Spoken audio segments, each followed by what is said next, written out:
आणि आता महत्त्वाच्या बातम्या आपण पाहूया। रामदास आठवलेंचा पक्ष हाच खरा डॉक्टर आंबेडकरांचा पक्ष असं म्हणालो तर प्रकाश आंबेडकरांच्या दाव्यावर संजय राऊतांची टीका। तर शिवसैनिक शिंदेंच्या शिवसेनेला खरी शिवसेना मानतो आंबेडकरांनी केलं होतं विधान। असं आहे की आम्ही जर असं म्हणालो की रामदास आठवले यांचाच पक्ष डॉक्टर आंबेडकरांचा पक्ष खरा आहे तर त्यांच्या मनाला किती यातना होतील। आम्हाला काही यातना होत नाही अशा प्रकारची वक्तव्य असतात। कुणबी मराठ्यांपासून सावध रहा म्हणता मराठे दरोडेखोर आहेत का? बच्चू कडूंचा प्रकाश आंबेडकरांना सवाल। त्यांचा अभ्यास काय आहे, कशा पद्धतीने सावध राहा म्हणजे काय, सावध राहा म्हणजे ते काही लुटारू आहे का किंवा ते दरोडेखोर आहे का? कळत नसेल तर बोलू नये। मी जे बोलतो ते आधी समजून घ्यावं आणि मगच बोलावं। प्रकाश आंबेडकर यांची बच्चू कडूंवर टीका। कळत नसेल तर माझ्या अंदाजाने बोलू नये एवढंच फक्त मी सांगेन। जेव्हा मी काय बोलत असतो ते पहिल्यांदा समजून घेऊन जर बोलले तर मला वाटतं त्याला उत्तर देणं उचित समजतो।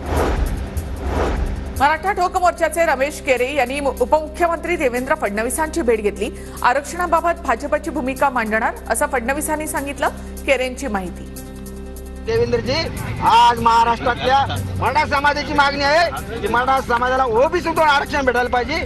तुमची पक्षाची भूमिका आहे ती स्पष्ट करा। शरद पवार गटाने विधानसभा निवडणुकीसाठी 100 मतदारसंघामध्ये निरीक्षक नेमले। विधानसभा निवडणुकीसाठी पक्षाची तयारी, इच्छुक उमेदवार आणि मतदार संघ यांचा आढावा घेतला जाणार।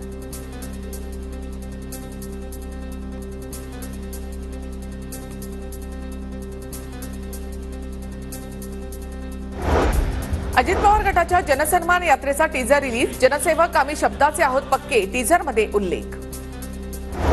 लाडकी बहीण योजना महाराष्ट्रामध्ये टिकणार, अशक्य गोष्ट शक्य करणं हीच माझी ओळख। विरोधकांच्या टीकेवर अजित पवारांचं ट्विटद्वारे उत्तर। मुख्यमंत्री लाडकी बहीण योजनेच्या विरोधामधील जनहित याचिका उच्च न्यायालयाने फेटाळली। राज्य सरकारने कशा पद्धतीने योजना राबवाव्यात हे न्यायिक कार्यक्षेत्राचा भाग नाही, उच्च न्यायालयाचा निर्वाळा। छत्रपती संभाजीनगरमध्ये शेतकरी कर्जमाफीसाठी मराठा संघटना आक्रमक। अखिल भारतीय छावा संघटनेकडून मोर्चा। शेतकऱ्यांना सरसकट 5 लाखांची कर्जमाफी द्या अशी मागणी। फडणवीसांनी बोलावली मुंबई महानगरातील आमदारांची बैठक। रात्री 8 वाजता सागर बंगल्यावर बैठकीचं आयोजन। मुंबई, ठाणे, नवी मुंबई, रायगड, पालघर मधील आमदार उपस्थित राहणार। सोलापुरातील माढा विधानसभा मतदारसंघावरून महाविकास आघाडीमध्ये रस्सीखेच होण्याची शक्यता। पवार गटाच्या माढ्याच्या जागेवर काँग्रेसच्या नगराध्यक्षा मिनल साठेंचा दावा। मनसे छत्रपती संभाजीनगर जिल्ह्यातील विधानसभेच्या 5 जागा लढवणार। राज ठाकरेंच्या संभाजीनगर दौऱ्यामध्ये उमेदवारांची नावं जाहीर होण्याची शक्यता।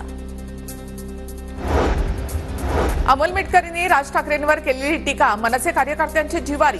कार्यकर्त्यांच्या वाढदिवसाच्या निमित्तानं मिटकरींचा फोटो असलेला केक कापत निषेध व्यक्त। टोल माफी आंदोलनामधील काँग्रेसच्या 22 कार्यकर्त्यांवर गुन्हे दाखल। कोल्हापुरातील किडी टोल नाक्यावर झालेल्या आंदोलकांवर गुन्हे दाखल।